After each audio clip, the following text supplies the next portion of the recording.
This hypomaniac is very excited to tell you about my entrepreneurial journey over the last 5 years and the roller coaster it's been.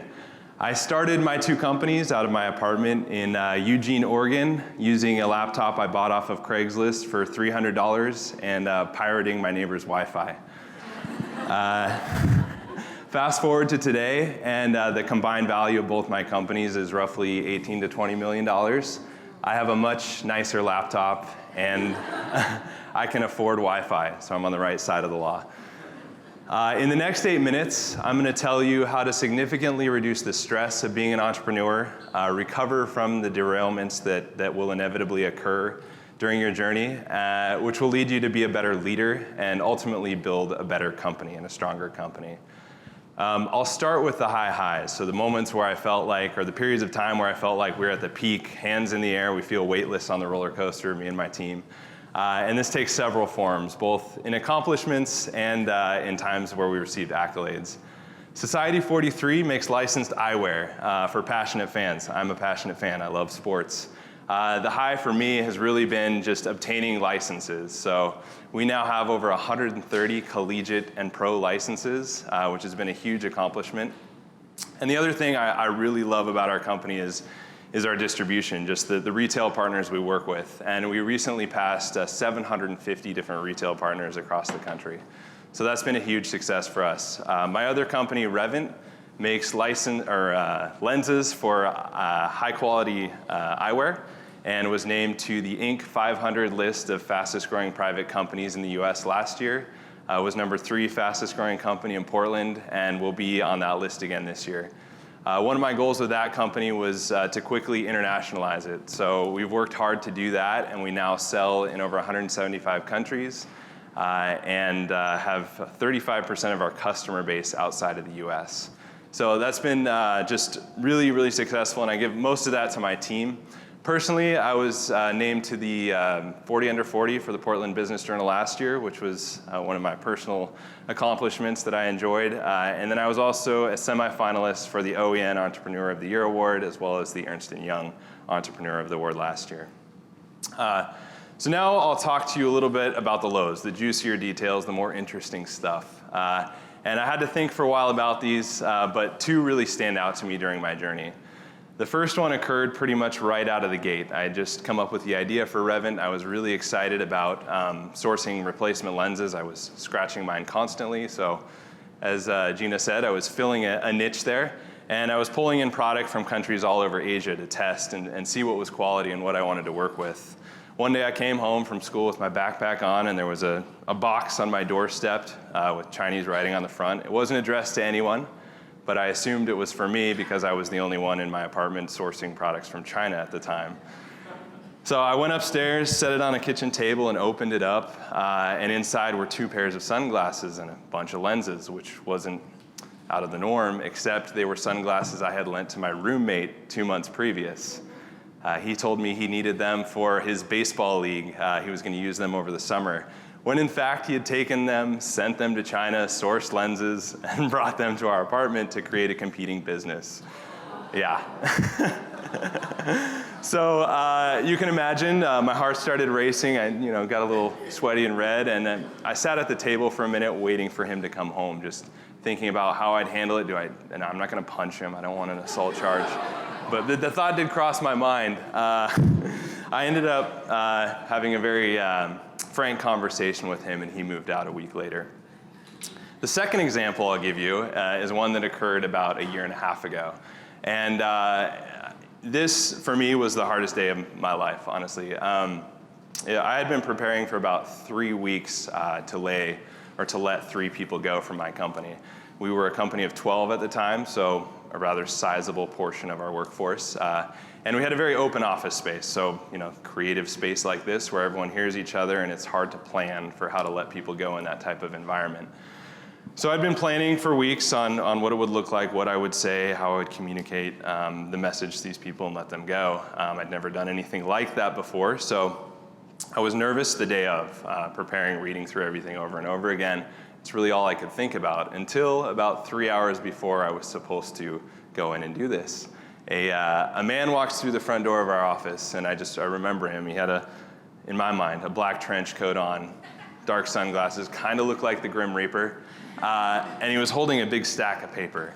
He looked around the room, and he saw our customer experience agent and walked over to her and said, "You've been served," handed her the packet of paper. And I could hear this. It sounded like straight out of a movie. I looked over at her. She looked down and then looked up at me like, holy crap, we're in trouble. So I walked over, grabbed the stack of paper and looked at it, and it said, Oakley versus Society43. $1 billion company was suing me for potentially millions of dollars. I read through some of the claims. There was unfair competition, trademark infringement for using the Oregon O on the side of our sunglasses. So needless to say, my stress level went through the roof that day. I walked, everyone's eyes was on me and, in our office wondering what was going on, and I said, I'll be right back. I will be right back, people.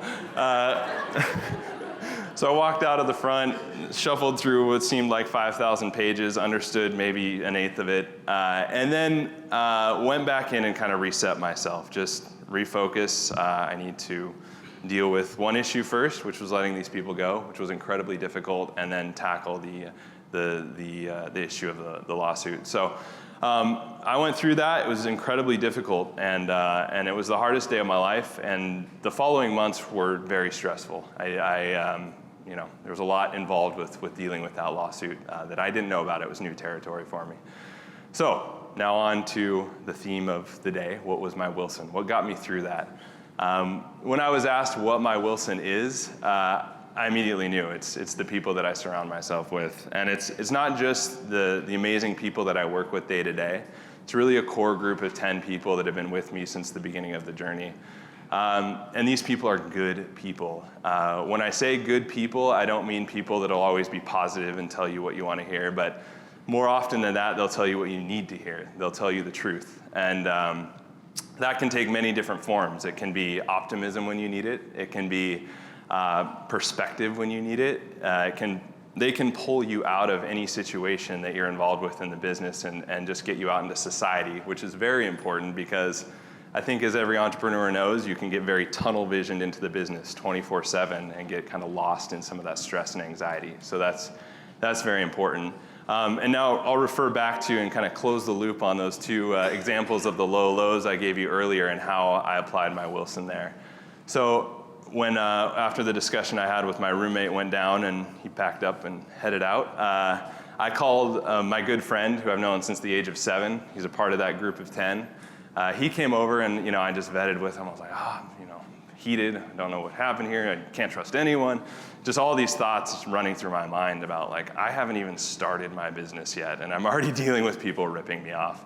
And he looked at me and he said, people only steal things that are valuable.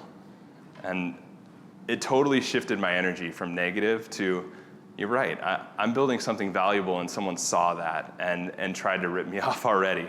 He said, you need to protect that because it's valuable. Grow it, it's your responsibility now. And that just shifted my energy completely and my perspective on the situation. That was a very difficult situation to, all right, I need to move on and keep this growing.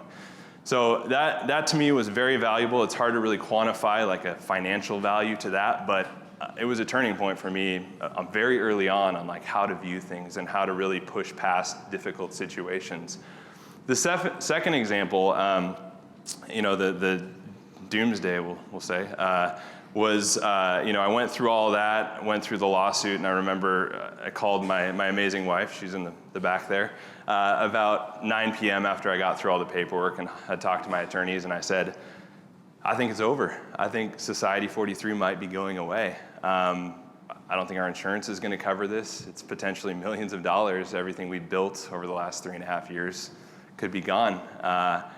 And I went down all these alleys of insecurity and kind of what if scenarios. And she listened like she does. And then she said, they don't know who they're messing with. Whoa.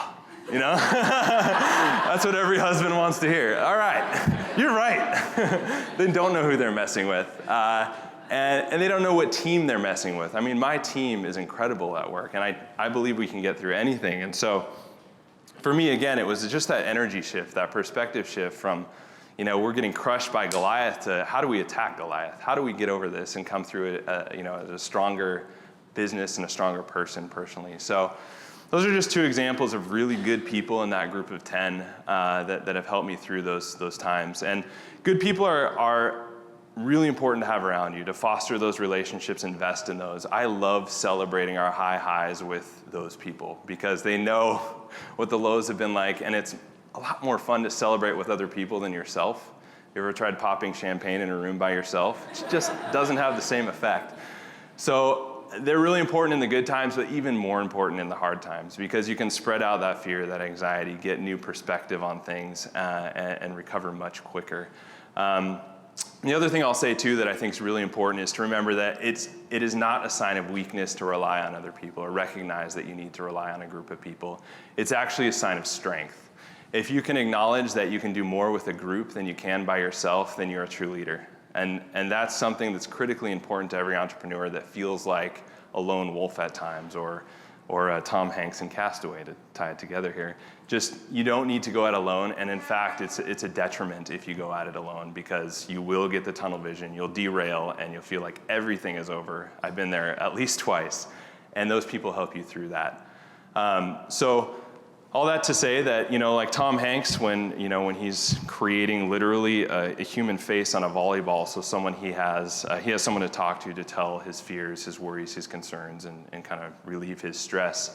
Actively surrounding yourself with people that are good, that can do the same thing for you, will lessen the times that you feel like you're alone on an entrepreneurial island.